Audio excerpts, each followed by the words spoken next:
महाराष्ट्र शासनाच्या वतीनं घेण्यात येणाऱ्या NMMS मुख्य परीक्षेची तयारी करण्यासाठी सराव परीक्षा घेण्यात आली।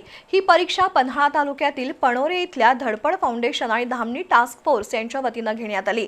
भोगावती, तुळशी, धामणी, कुंभी आणि कासारी खोऱ्यातील तब्बल 600 विद्यार्थी या परीक्षेला बसले होते।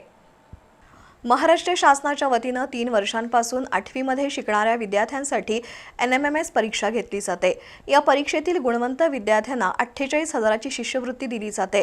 त्यामुळे ही परीक्षा देण्याकडे विद्यार्थ्यांचा कल वाढलाय। विद्यार्थ्यांना या मुख्य परीक्षेची भीती राहू नये, तसंच परीक्षेत होणाऱ्या चुका टाळण्यासाठी परीक्षेआधी नियोजन कसं करावं या हेतूनं पन्हाळा तालुक्यातील पणोरी इथं धडपड फाउंडेशन आणि धामणी टास्क फोर्सनं सराव चाचण्यांचं आयोजन केलं होतं। गेल्या 2 वर्षात ग्रामीण भागात शेकडो विद्यार्थी या शिष्यवृत्तीला पात्र ठरलेत। मंदार माध्यमिक विद्यालय, Swami Samarth auto garage, Akshara paints, Ganesh Patil, Chaitanya Chougale, Yashwant Gurav, Mayuresh decoration यांनी सराव परीक्षा यशस्वी करण्यासाठी सहकार्य केलं। या परीक्षेमध्ये विभावरी पाटील पहिली, निकिता देसाई दुसरी तर राजनंदिनी पाटील तिसरी आली।